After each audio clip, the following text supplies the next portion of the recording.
regularly, and most people ought to have understood the issue of keeping the 1 meter distance as well as washing hands. But the question on the masks, a lot of people asking questions, especially which masks are really available in the market, which ones are recommended, how do we use masks? If you're putting on a mask, how long should you use one before you change to another? When you want to take water, eat, how do you go about it? So tonight on the show, we will be speaking with an official from the Ministry of Health. And of course, he came with several masks available in the market, the ones that are being sold right here, the ones that are a no as far as preventing COVID-19 is concerned. So we'll be showing you live here how to use the mask, some of the do's and don'ts as far as using a mask is concerned. That will be happening live here at KBC Channel 1 News Weekend. Tonight, the world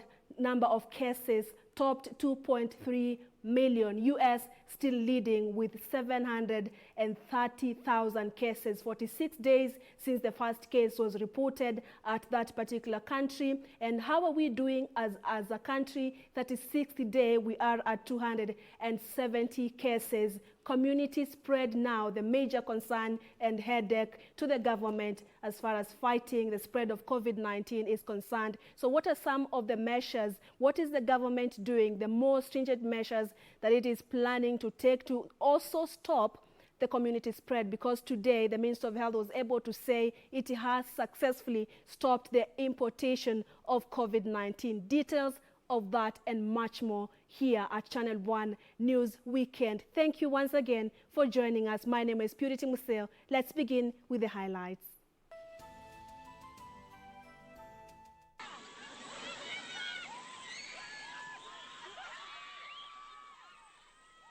Trapped in the wilderness, government deploys Kenya Air Force to airlift relief supplies to the flood-stricken victims along the West Pokot and Elgeyo-Marakwet counties as rescue efforts continue. We've tested an additional 1,330 cases, and out of these samples, 8 have tested positive for coronavirus, bringing the total number of confirmed cases in the country to 270. Scaling up regulations. Government wants those violating curfew orders to be put on 14 days quarantine as 8 more test positive for the coronavirus in the last 24 hours. It is no monkey business for people arrested in Rironi trying to dodge the Nairobi Metro Police lockdown.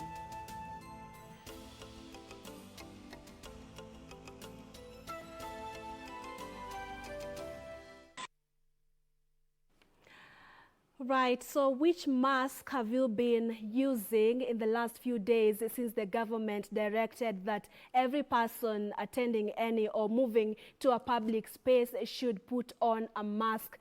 Sit back, relax, because we'll be showing you the ones that are not recommended, the ones that will not help you as far as preventing COVID-19 is concerned. Ask us a few questions. Our expert in studio tonight will be answering them in a few moments at Purity_Museo and at KBC Channel 1 News. The hashtag is Channel 1 News Weekend. Lucy Mwaura is a sign language interpreter tonight. Welcome to the broadcast.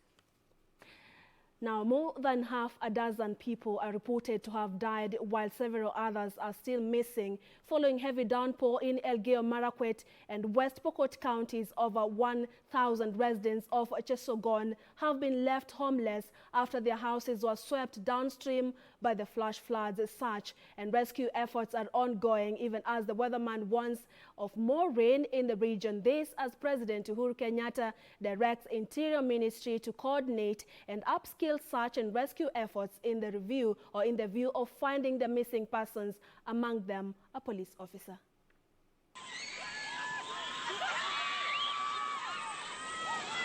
This man almost got swept away by the raging waters in a desperate attempt to save his motorbike.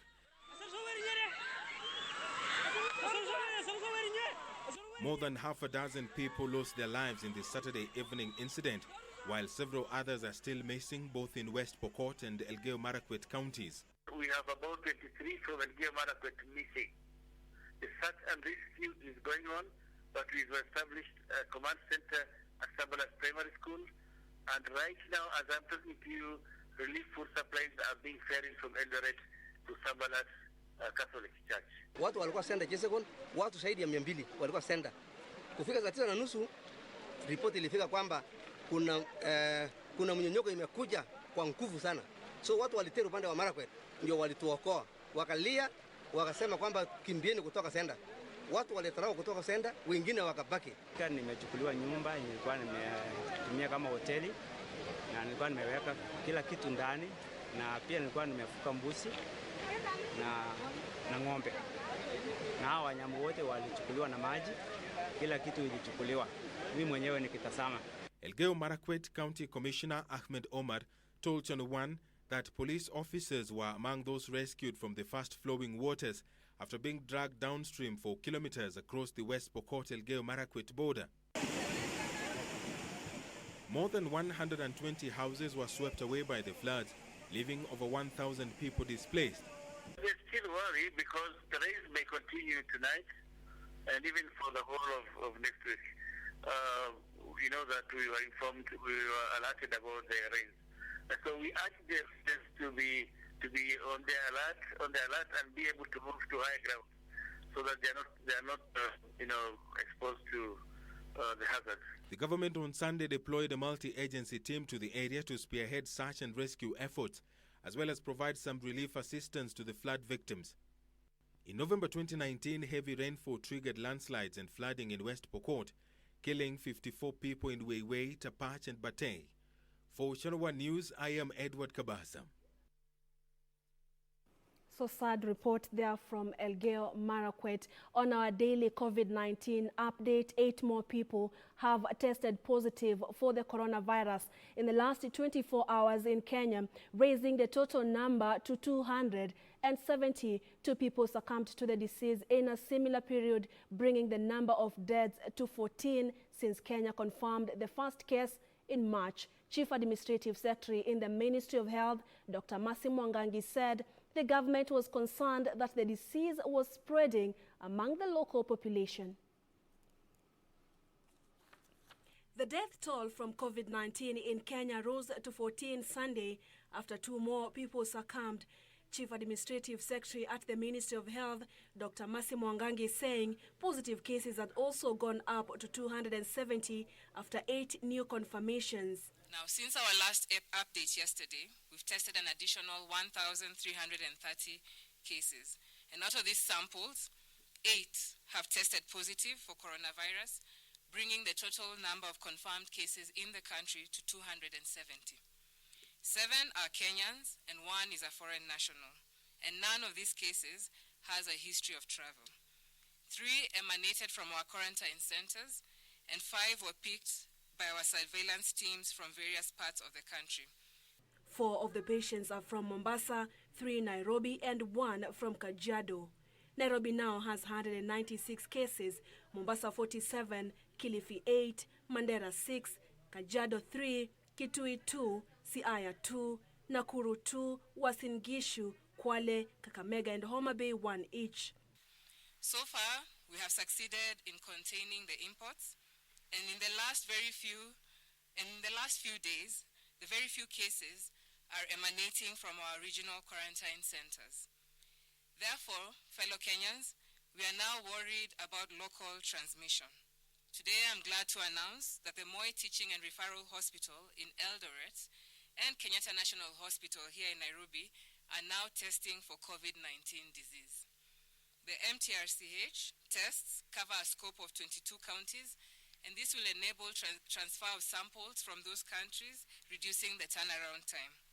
According to the ministry's figures, the situation in Mombasa is not promising either, with all major estates recording a case. 7 more patients were discharged during the last 24 hours. The government now warning that those who will be found violating the curfew regulations will be placed on a 14 days mandatory quarantine. Going forward, fellow Kenyans, all those who break the curfew rules will be assumed to have been in contact with suspected cases and hence will be quarantined for a period of 14 days. By April 19, a total of 2,661 contacts had been monitored, out of which 2,047 have been discharged. Meanwhile, Education Cabinet Secretary Professor George Magoha is calling for calm, saying the ministry has options should the pandemic affect the education calendar. I am aware that the parents are very, very apprehensive, but they should be fair to themselves, because government has not pronounced itself that the exam will be postponed. And after His Excellency the President concurs with what the Ministry of Education has methodically gone through, I hope that during the course of next week, we shall tell you the various scenarios that we have come up with. Purity Museo, Channel 1 News. While police officers along the Rironi roadblock in Limuru have arrested 4 people trying to evade the Nairobi lockdown, the 4 had no proper documents to facilitate their crossing from Nairobi metropolis that is currently under a lockdown. Police have scaled up surveillance along the roadblock after it emerged that Kenyans were playing every trick to beat the city lockdown. It was the end of the road for these 4 people in Rironi area, Limuru constituency, Kiambu County, who were trying to evade the police roadblock along the Nairobi-Nakuru highway. Panya rudi zimefungwa. Hata mimi ukiniangalia niko na matope huku, nimejaribu kupitia huko nikatarawa mbio sana. The 4 who were on their way to Western Kenya had tried to cross as pedestrians, taking advantage of the relaxed rule for those living along the common cut lane. Matatu walikuwa wanatumikia panya route wakipita. Sasa saa hii imekuwa vigumu because polisi wametia foleni mahali popote. Police manning the barrier have heightened surveillance after a driver ferrying fake mourners from the city intercepted in Homa Bay was found to have the coronavirus on Saturday. We were told once we were in the mortuary that those procedures will have to follow. And one of them was to get in touch with the regional commanding officer in charge of the COVID issue. And when now we were traveling, we wrote a letter to the same effect, which we took there. All vehicles crossing the barrier are now being subjected to thorough screening before being cleared to ensure only genuine cases are allowed to proceed. Sema tuko na barua kutoka mahali niko. Kama ni Nairobi, niko na barua kutoka the regional commandant. Reporting for Channel 1 News, I'm Timothy Kipnoso. And a fumigation exercise of all Mombasa County police stations is underway after Coast Cleaners and Gardeners Chief Executive Officer Dixon Waweru announced they will voluntarily conduct the exercise. Dixon said there was a need to have stations fumigated in a bid to stop the spread of the deadly coronavirus. The sanitizers spray booths at Kencom in Nairobi Central Business District. This is part of the 50 booths that have come into the country that will be set across different parts of the city to help keep our city safe. The social distance proving a challenge as city residents scramble to have a feel of the capital's new initiative and get disinfected from coronavirus. The spraying cubicles would disinfect at least 3 people all in one go. According to the Ministry of Health, Nairobi takes the lead in confirmed cases in the country. The sanitizer spray booths are expected to be spread to estates within the city. We are targeting all the major bus stations that we have in the city center. As of last night, the booths were also installed in Kibra and many other parts across Eastlands. So our intention is to reach out to as many of those places where we have huge populations of our residents. A move welcomed by city residents. Mitaa ndio ziko na watu wengi ili watu wazidi kufaidika. Ukiona mara si moja watu wa mitaani ndio wanakuanga wakijikusanyika. So wakipata kitu kama hiyo wakipita ndani watakuwa kwa sawa na hawata affect sana na COVID-19. Meanwhile, a private cleaning agency has embarked on fumigation exercise in Mombasa police stations with an aim to disinfect the public places. Coast Cleaners and Gardeners Chief Executive Officer Dixon Waweru said police are among the most vulnerable groups and thus need to enhance their safety during the COVID-19 pandemic. Kuna watu wengine ambao wamefanya kazi zao pengine usiku na mchana amekuja kuripoti hapa, hauwezi jua amemiti na akina nani. So pale kwa polisi panakuja na kila aina ya watu na wengine wanatoka hata kwenye kaunti zingine tofauti tofauti. Mombasa is one of the regions with confirmed coronavirus cases and reported deaths. Nairobi County becomes the second to launch sanitization booths after Mombasa. This as the country unites towards the fight against COVID-19. Many are hopeful that the pandemic will come to an end sooner rather than later. Irene Mchuma Odim, Channel 1 in the county of Nairobi. Thank you so much, Irene. Harrington Jenga, you're saying from Emma Hondo, I beg your pardon, Kakamega, I want the government to help old people in my area. Most of them don't get Inua Jamii money, right? And then Oyesa John Saidi, let us not joke with this COVID-19. It's moving faster when we don't stay in one place. We are the carriers. The best thing we can do is to stay in one place before it moves with us to the graves. All right, thank you for that. Haron Shikoli, watching from Kangemi, bottom line with Pauline, Randy, Folan, and Yena. Thank you. Keep your opinion and feedback coming. Remember, tonight we are helping you understand some of the personal preventive measures that you're supposed to take, in particular use of masks, which one are a no as far as preventing COVID-19 is concerned, and how do you put on that mask, how do you dispose and store, especially for the reusable masks. That discussion will be coming your way shortly. Our guest tonight is the head division of occupational health, Minister of Health. His name is Gamaliel Omondi. The county government of Vihiga has suspended its taxes in all its markets as a measure to cushion small businesses from the effects of the novel coronavirus pandemic. Governor Wilbert Chilo says the taxes will be reintroduced once the county pulls through the current health crisis, which threatens to cripple the economy. Speaking when he launched new isolation wards in Vihiga County, Governor Wilbert Chilo announced a tax waiver to all small traders for a period of 3 months. Hatutatosha ushuru wowote mpaka miezi 3, so that watu wale wanafanya biashara ndogo wakipata kitu kidogo waende watumie nyumbani. In Busia County, residents of Butula are set to benefit from jerrycans and soaps, courtesy of the Constituency Development Fund, in a measure aimed at preventing an outbreak of the novel coronavirus. Area CDF representative Hezron Odongo says hand-washing stations will be installed strategically in all markets. We are only targeting mwananchi wa kawaida, yule wa chini, yule mwenye hana uwezo kufikia yale maji kunawa. Ndio tumetarget tuende kwa kila soko, kwa maana lazima watu wawe pale, lakini wao wasafi kulingana na sheria ambayo imewekwa.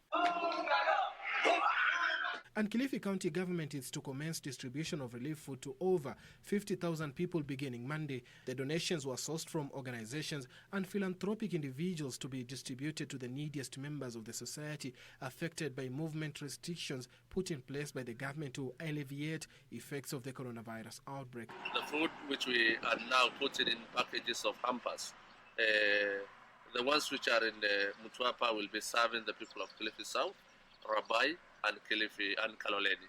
And the food in Kilifi will be serving the people of Kilifi North and Ganze. Moving on, residents of Ruai and Jiru villages in Embakasi constituency in Nairobi County had a reason to smile after well-wishers donated foodstuffs in a bid to cushion them from COVID-19. We did not want to call them here to have a crowd. That is where we are moving from household to household to hand over the donation. Finally, Wajir Governor Ambassador Mohamed Abdi Mahmoud has promised to donate more foodstuffs to the vulnerable. Speaking while distributing foodstuff to 450 Islamic teachers in Wajir town, Governor Mahmoud empathized with owners of the learning institutions whose sources of livelihood was disrupted by the global coronavirus outbreak. The closure of mosques, madrasas and duxis, that is the Quran schools, so as to enforce the recommended protocols, has made our madrasa teachers, imams and their families' livelihoods disrupted, thereby requiring urgent interventions, especially as we usher in the month of the Holy Ramadan. Suleiman Yeri, Channel 1 News. It's now time for our first commercial break, but still ahead, online church services continue this Sunday as the government stays put on the ban of social gatherings, including church meetings. That coming up and much more after this short commercial break. Stay with us.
Next on, takwenda popote ulipo, napasa kwenda kuwa pamoja na yeye, angalau anaweza kuhisi auheni. Sikiliza, nitakusaidia, nitakuokoa, nisubiri tu hapa, nitamrudisha Loyu Jules. Sawa? Wewe nisubiri hapa. next on Corner. I didn't find the money to gain anything. I found her because she's a child. I'll tell you this. He has something that rubs me the wrong way. Walter. It doesn't hurt having an Oyange in our corner. But be careful of Pamela. She's barely a kid. Don't be fooled. Mbona unakuwaga na interest sana na hiyo gym? Na vile wewe ni sonko.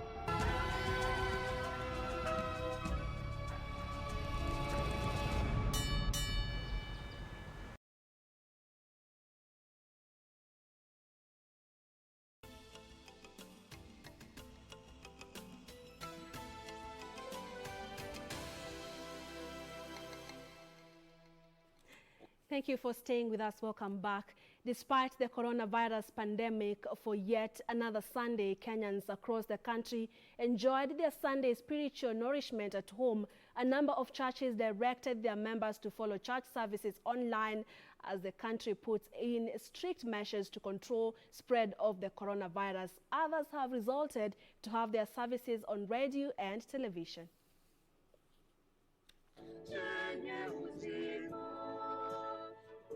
Due to the global coronavirus pandemic, most churches have requested their members to stay at home and follow the Sunday services online and via radio and television and pay their tithes and offerings through mobile money transfer services and online payment platforms. At the Holy Family Basilica in a mass streamed live by KBC Channel 1, Bishop David Kamau urged Kenyans to take the coronavirus pandemic challenge to focus on helping each other. Huu ndio wakati tunahitaji kufuata na kuiga mfano wa Wakristo wa kwanza ili tufaulu na kuokoka kama taifa. Kuishi pamoja kama ndugu na dada ni muhimu sana. Wakati huu Wakristo wapenzi, tuwe na roho na nia na lengo moja ya kupambana na adui COVID-19. Kushirikiana na kama familia moja. Tunahitaji wakati huu kuwa family united. Kila mmoja wetu awe brother's keeper. My hope is found. He is my light, my strength, my soul. The script was the same at the All Saints Cathedral here in Nairobi, where Kenyans were urged to spearhead the fight against the virus so as to emerge victorious, just as Christ defeated death. Is coming. Victory is coming. God has never left you. He will never leave you. He will never forsake you. And out of this, I'm seeing testimonies loading, which will be testimonies of COVID. God, we were there, but now we are here. Nothing has changed.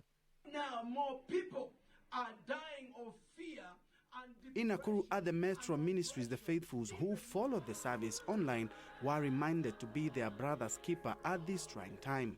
But we as a church, we're here to let you know we love you. We are praying for you. Yes. We believe God for your life. Yes. We believe God to keep your family. Yes. It shall be well with you. Amen. It shall be well with our country. Amen. It shall be well with our government. Amen. We are praying for our government. So the church building is closed, but the church is still on fire. So there's only one way. He was the only one resurrected. So in the process of everything that's going on, I've been doing this for years, and that's praying every day. Even when I had a job, I would get up an hour early just so I could talk to my Father in heaven. And I still keep him in mind all day during the day. I may say a few small things during the day, but mainly you need to talk to your Father. Talk to Jesus every day. Many churches opted for online services, and other measures adopted by churches include ensuring masses do not go beyond 1 hour, having a lean congregation, and even spraying their church premises with disinfectants to kill bacteria and viruses as measures of containing the spread of the coronavirus. For Channel 1 News, I'm Ben Troenjo. It shall be well indeed. As Kenyans slowly adopt the culture of wearing masks as a preventive measure in the wake of COVID-19 pandemic, concerns arrive on the adherence to the mask etiquette. A spot check on the streets revealed how Kenyans are fond of hanging their masks below the chin and some on their forehead. A walk on the streets of Nairobi, as well as many other towns in the country, shows of how Kenyans are slowly adapting to the new culture of wearing masks, especially while in public places. The development coming in the wake of the coronavirus outbreak. Almost on every street in the city, Kenyans are seen donning masks made of different materials, color, size, name them. But do Kenyans really observe the mask etiquette as required? A spot check on the streets revealed how Kenyans occasionally are fond of hanging their masks below the chin. Some put them on the forehead. When I'm eating, I usually remove the mask the way I've removed. And then after I eat, sometimes I do like breathing a little bit, so I remove it and then I return it back. I know it's very risky. But you know, we guys haven't been used to doing masks, so it's a bit uncomfortable. Na customer akija, lazima nitoe hivi kidogo ndio anipate because huwezi ongea kama iko hivi message. Some of the Kenyans we spoke to say they only know of basics in handling a mask. Mostly, as I've seen on the screen, is like you have to handle it from the back of your ears. You don't have to touch in front of the mask when you are trying to remove it. Belani walikuwa wanatuzia bila makaratasi, yani kama wamezikava. Lakini this time loud wanazikava. Sasa tunaangalia hiyo kitu. Kwa siku natumiaga mask mbili. I'm not able to use more than that. Na zile nimefika nazo kwa nyumba, I normally advise my wife anaosha, anaziweka save. Many however, still find it a challenge to change to wear more than one mask a day. Hii mask tunauziwa 100. Challenge ni kwamba tunaambiwa tuvae siku moja, lakini sasa kupata 100 kila siku inakuwa ngumu kuipata. Siwezi for more than one. So inabidi, ndio maana nikanunua hii ya kitambaa, ndio huwa naenda sometimes na sanitize ndani, nikifika kwa nyumba na iosha. With various types of masks available on the streets, Kenyans believe there is need for the government to further educate them on the issues around masks and, if possible, get rid of those that may not be effective. But hizi za huko ni poa, lakini kupumua at least wajaribu kutengeneza kitu standard hapo mtu anaweza pumua. Mimi tu jaribu kufuata sheria, utoa tena urudisha, lakini hapo kidogo ningeomba serikali jaribu kupatia watu mafunzo ya kutosha. Kamchemenza, for Channel 1 News.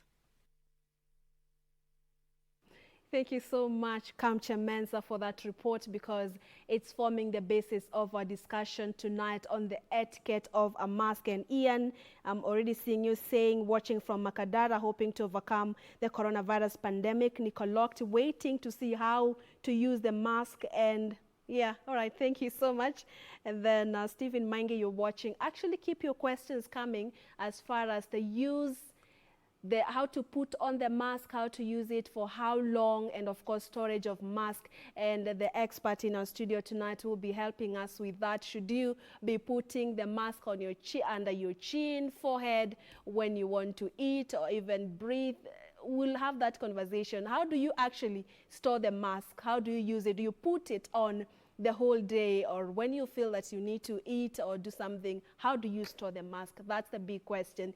Tell us how you go about it at Purity_Museo and at KBC Channel 1 News. Over 1 million vulnerable Kenyans will receive 8.8 billion shillings from the government under the Inua Jamii program beginning Monday. The cash is being disbursed as part of government's initiative to cushion the vulnerable from the impact of COVID-19 pandemic. A further $500 million shillings was disbursed to clear arrears owed by persons living with severe disabilities under the cash transfer program. Today, my administration has also released 8.5 billion shillings to the elderly and vulnerable individuals under the cash transfer program run by the Ministry of Labor for the months ahead. In addition, 500 million shillings, which were in arrears, have also been released to persons with severe disabilities. Thursday's directive by President Uhuru Kenyatta has seen the Ministry of Labor and Social Protection release 8,754,196,000 for payment to beneficiaries enrolled in the cash transfer programs. The ministry also released 500 million shillings to clear arrears owed to persons living with severe disabilities under the cash transfer program. 1,094,238 beneficiaries will each receive 8,000 shillings, being payment for January to February and March to April 2020 payment cycles. The money will be accessed through 4 banks contracted to pay the beneficiaries from Monday 20th April 2020. The banks are Kenya Commercial Bank, Equity Bank, Post Bank and Cooperative Bank. Labor and Social Protection Principal Secretary Nelson Marwa, in a statement, advised that the money will be available in the accounts for partial or full withdrawal for 6 months. He said there is no need for the beneficiaries to crowd at payment points. While some disabled members of the community in Katoro village, Ruai, are accusing the area chief of sidelining them in the registration process for government aid. Nakaanga kwa nyumba, niko na miaka 3 tangu nikunjike mkuu. Sijaona usaidizi yoyote. Niko na watoto wa yatima 5 na mimi tu peke yangu. Nilichukua jukumu wakaenda kwa chifu, tukasema ni lazima tufanye mkutano kwa sababu watu wetu sio wote wameandikwa. Tuna wale watu wagonjwa, kuna wale watu wazee na kwa wengine wako na familia kubwa sana. Betty Kiptum, Channel 1 News. In Migori County, the Governor Okoth Obado wants locals to consider restricting their movements beyond the county. Obado said the rate at which the virus is spreading is alarming and it would be wise to tighten precautionary measures to avoid a possible spread. Migori governor is urging locals to consider staying at home, saying unnecessary movements would only help the coronavirus spread to the county. The warning came just a day after 1 case was confirmed in the neighboring Homa Bay County after a driver who was ferrying fake mourners tested positive for the virus. It is us, the human beings, that must be disciplined so that we avoid unnecessary movements. We have been asked repeatedly to stay at home. Obado warned that the county was now facing a threat even from the neighboring Tanzania that has reported several cases, and it was up to the locals to ensure their safety first. The governor, in the meantime, has issued a stern warning to traders floating social gathering policies and still going to markets that they will not be spared. Should you be found selling anything, I've said we have closed. But if you will be tempted to go out, to venture out in the name of selling, and my officers get you, I want you to be very, very sure that they will not spare you. You will be charged. Kindly restrict our movements in and outside the county. Fiona Shuru, Channel 1 News. Thanks, Fiona. So the following report is an interesting, inspiring story. Listen, 17-year-old John Masioko, or as his pals call him, Rap Boy, has lived in the streets of Nairobi for approximately 3 years after his biological father rejected him as his child. Masioko says that he decided to join Nairobi street kids, at least to beg for money and support his ailing mother and his siblings. While in the streets, Masioko found something that could keep him away from glue sniffing and petty crimes, the music world. Ben Chumba had a chat with him on his life and a talent which he believes holds the key to his future. It is in one of the streets in Nairobi that I met John Masioko with his friends. They seem to cling to the food that a good Samaritan has just brought at a time when the street urchins are struggling to have just a meal as the effects of the COVID-19 pandemic bite. Kabla upate mtu sahi anaweza kubaya chakula, juu kila mtu yasema kumeka huko, unaenda kuomba mtu anakuambia hakuna kitu. Ngine hata anaweza kuuliza kwani una kwenu, surudi kwenu, alafu ukikumbuka shida zenye zilikutoa kwenu unakuja majungu mengi, unaona. So kwa sahi tunapata shida sana, chakula saa zingine kupata ni shida. Hii kafyu ikikupata usiku ni ngori. Face mask, kuna mwenye akiangusha anasema ni corona atapata. So sisi tunakujia, tunaosha tu na tunaendelea na maisha. At first I wanted to know what made this little boy live Thika, where he was born, to a life of misery and suffering in the streets of Nairobi. Pia nilienda kumtembelea babangu nikiwa mkubwa, lakini nilipoenda alinifukuza akaniambia bibi yake ataniona.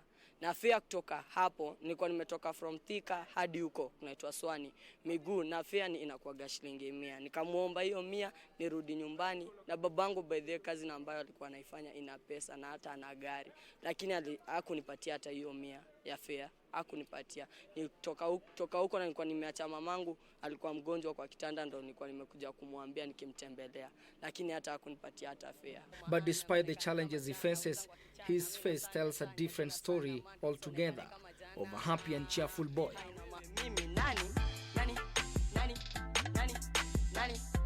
Yale umenite ndabla wewe singeweza nikupe tu agenda. You are my defender, ni wangapi wamedai wallahi.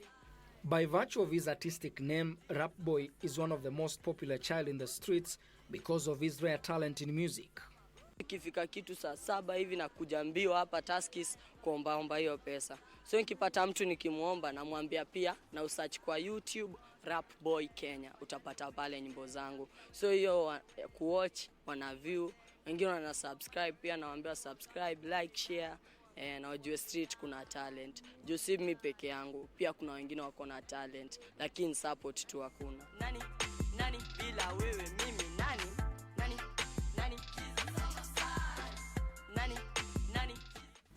Rap Boy tells me the journey of his dream of becoming a musician and whether he is making a living from his talent.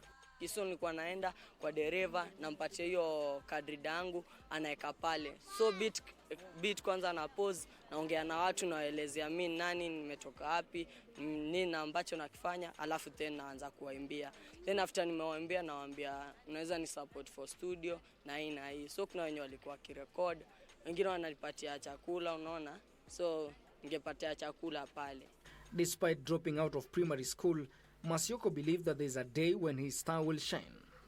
That's why mimi nasema ningependa nikifanikiwa nitamsaidia mamangu kumtoa kwa hayo maisha, na pia I'll make my children home atoe wa street.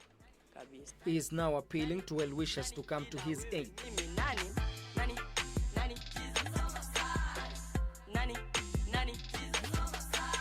Ben Chumba reporting for Channel 1 News.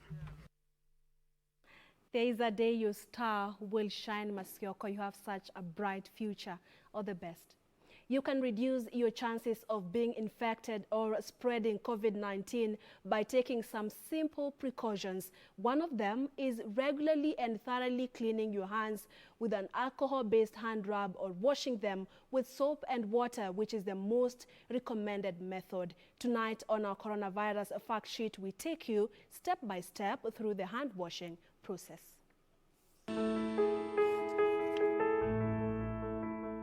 The first thing you do is to wet your hands by getting the water from a running tap or a jug like this one. Then after that, it is now already wet. You get the soap, and then we have to make it a rather.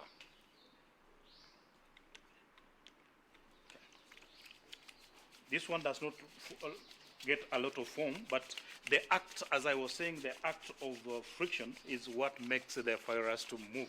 And then you need to do the back of the hands. You need to, you need to do this. You need to do this, and then you get in between the fingers. Then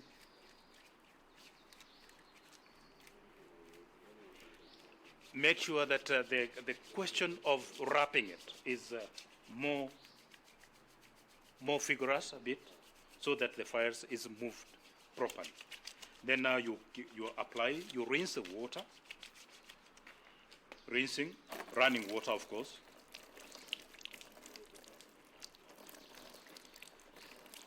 Then after finishing rinsing, and you need to do it properly, just keep on pouring, Then, now at this juncture, you need to either, more especially at the community level, you need to have it dry on its own. And if you want to dry it, you can use a dry towel or a tissue, and then you dispose it off. But basically, we do recommend that you do the air drying, just like this, so that it goes. And then, after doing this, then you ensure that if you don't have the soap, then you can use the sanitizer, which is here. You sanitize. You can. But because we have already done their hands with the soap, we don't need to sanitize it.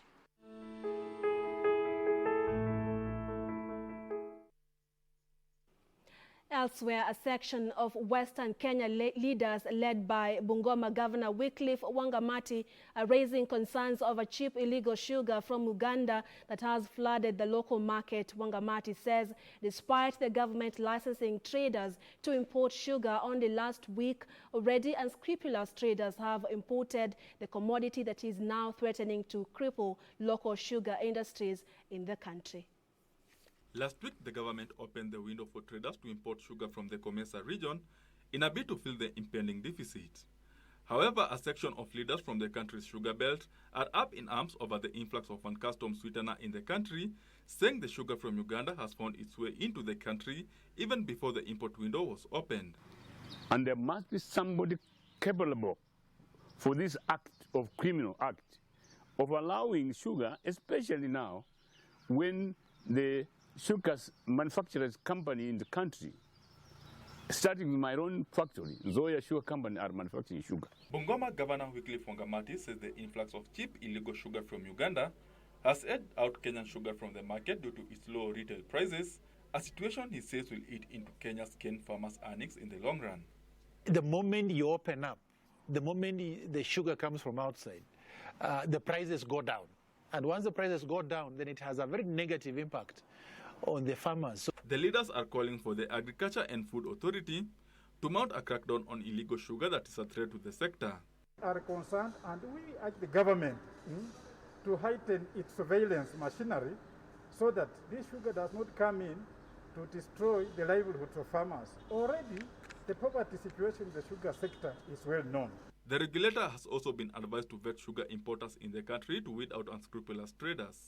The government should tell us why they established AFA, why they scrapped Kenya Sugar Board and established AFA that is not making any sense to the farmer, any sense to the miller. KRA should be more hawk-eyed.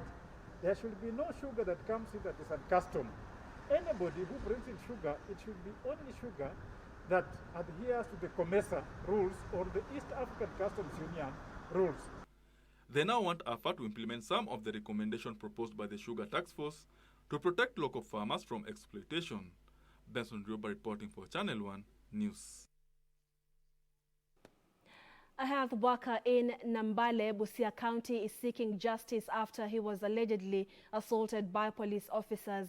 28-year-old James Atongo is said to have been severely injured by police officers who were enforcing the dusk to dawn curfew, disregarding his identity as an essential service provider. Atongo was hospitalized for 17 days following the incident.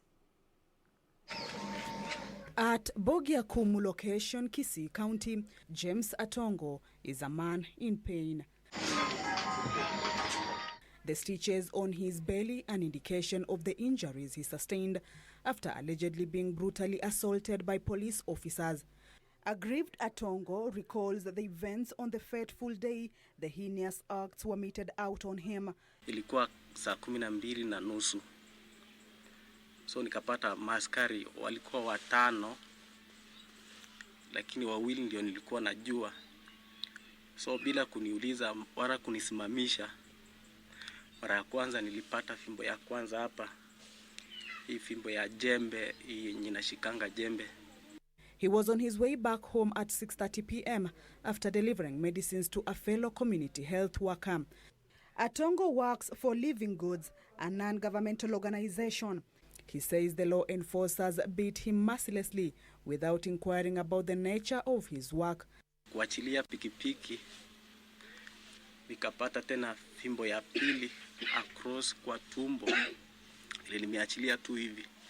So harakati ya kuanguka tena nikapata ya pili. So nikaanguka. Kuanguka tena ndio nikapigwa kwa magoti. Later, Atongo was rescued by Good Samaritans. Unfortunately, he had already sustained serious internal injuries. Kunibeba kwanza wakaniweka kwa nyumba yao. Then, ndio watu wakaanza kusema, mmepiga daktari. So, ile harakati, gari ya kwanza, kuna gari ilitumwa, ikanitoa, ikanipeleka kwa hospitali. Kufika, wakaanza kushughulikia, lakini sasa tumbo ilikuwa imeanza kufura. He was later transferred to Aga Khan Hospital in Kisumu. Nipeleka kwa ultrasound, wakapata bleeding kwa tumbo, damu ishajaa. So immediately nikapelekwa kwa theater, ikafanyiwa surgery. Ndio walikuja kugundua ya kwamba bladder ilikuwa imekatika, intestines zimekatika in pieces. So yenye alijaribu kufanya repairs. Nikaeka kwa ICU for 3 days, 6 days bado sijarecover.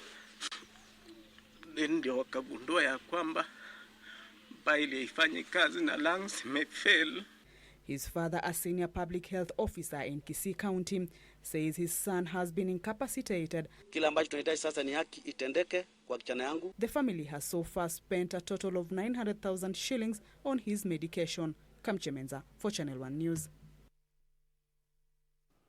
We are taking a second breather. Still remember, when we come back, our interview on the mask etiquette. How do you use the mask after, for example, you've taken water? Should you dispose that mask and use another one, or how do you keep it safely before reusing it? Which ones are reusable? Which ones are disposable? We have different types of masks out there. Which ones are recommended by the Minister of Health for preventing COVID-19? That discussion coming up shortly after this break, and of course with sports news. Stay with us.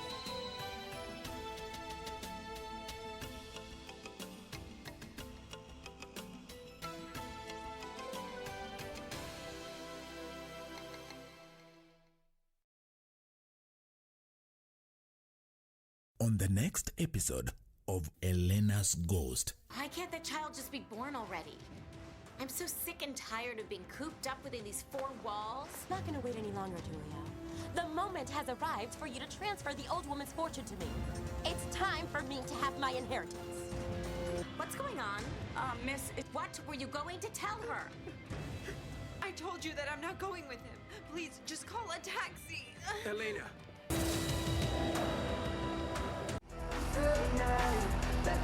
Every Monday evening, we take you back where the action happened.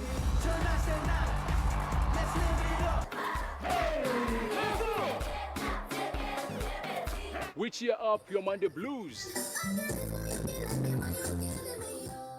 Our cameras rove all week to cover the latest in the enormous showbiz scene.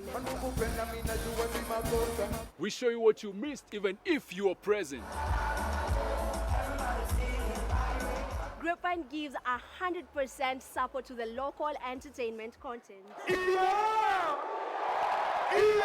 From celebrity buzz, music, fashion,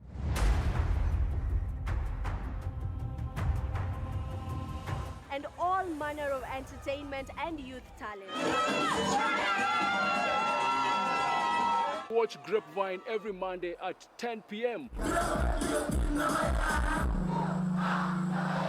Remember what they say, if you did not see it on Grapevine, then it most probably never happened. What you gotta do?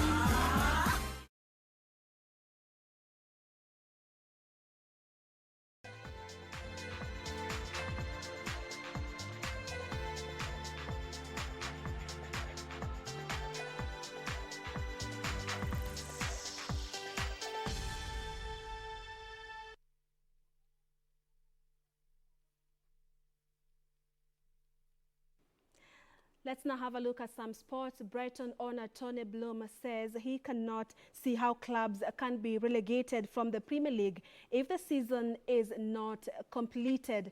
Friday's meetings of the 20 top flight clubs went through several scenarios to finish the campaign. However, uncertainty still hangs over a season that has 9 rounds to go. In the scheduling model, possibilities looked at on Friday, the earliest would start on 8th June, while it was not discussed as expected at that meeting. There are clubs who think 30th of June should be the cut-off date for the season to end for contractual reasons.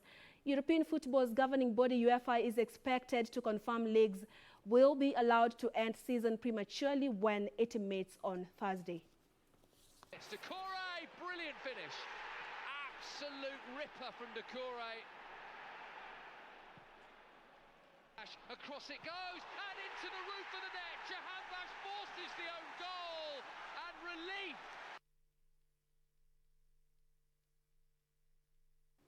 Locally, Dandora Stadium Management Committee is calling on the newly constituted Nairobi Metropolitan Services to intervene and revive refurbishment of the Dandora Stadium. Renovations at the stadium started nearly a year ago with 90% of the work done. A little tear here and a little wear there is slowly wearing down the dream of a modern Dandora Stadium, which remained on course until transparency queries were raised and forced the abandonment of construction works. Contractor leave premises is now 1 year ago kutoka contractor atoke kwa uwanja, na hii uwanja imekuwa na shida mingi sana in terms of kurekebisha zile sehemu zilikuwa zimebakia. Kitu ya kwanza, contractor akiwa hapa alikuwa jamaliza kazi, lakini kazi yake ikakuja kasisitishwa, na vile kazi ilisisitishwa ilikuja kawacha sehemu nyingi ambazo hazijamalizika kuundwa, ambapo pia mvua ikizidi kunyesha, umeona kuna baadhi ya maofisi mvua imepenetrate na imeharibu ceiling na imeharibu wall, na ni sababu ya contractor alikuwa jamaliza kazi na kazi yake kasimamishwa. Na sisi tukiona mambo inazidi kuwa hivi, tunaona huu uwanja wetu utaharibika kabla ya kumalizika. The artificial turf is lying idle, so do the upcoming footballers. Artificial turf, unaona manyasi zimeanza kumea. Sasa tujui kama quality yake itakuwa ile venye ingefaa ikue ikiwa laid, juu imekawia sana, imenyeshewa. Alafu pia vijana wetu saa hii tena wako idle, unajua. Dandora being a football community, unajua vijana wetu wamekuwa laid back so much. Unajua talent zao ziwezi kuwa develop. Juu football ni a major source of income kwa vijana wa Dandora. Hiyo ndio hope yao, unaona. Much of the construction work had been done with near completion of the stadium's administration block, but more work remains to get the playing surface ready. Surface mnaona sio nzuri, pia tulikuwa tumesema hii mchanga iweze kuondolewa, iwekwe ile quarry chips ndio kiwanja iweze kukamilika, ndio turf iweze kuwa laid up. So ikiwa itafanyika hivyo, na hope kiwanja itakuwa nzuri na kila kitu itatimika vile ilikuwa imepangwa. So sisi kama wasimamizi ama kamati ambayo inasimamia hii shughuli ya hii kiwanja, tunataka sana tukutane na aliyeteuliwa Meja Jenerali Badi, tukutane na yeye tuweze kumpatia malalamishi yetu na vile tungelipenda shughuli za hapa ziwe. At its completion, the 12,000-seater stadium will be home to a number of several teams applying their trade in both the KPL and lower leagues. Bernard Okumu, The Sport at 9.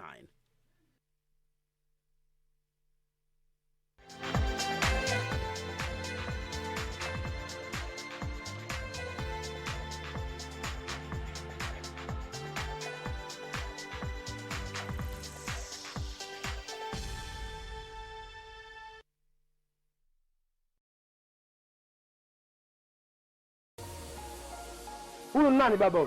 Kwa taarifa yako. Yukai, leave me alone. Huwa haraka. Mwanifanya mimi mpumbavu. How many times must I tell you? You've got to take responsibility of your actions. You can get out of here. Unasemaje? Umse stai kumona kwa ikeja. Polamuleti. The boss. Kila siku kila nikikukanya wewe usikii, waleta ukibadilisha. Whatever you're selling, I'm not buying. If I don't get my money today, I am telling you. Game is over.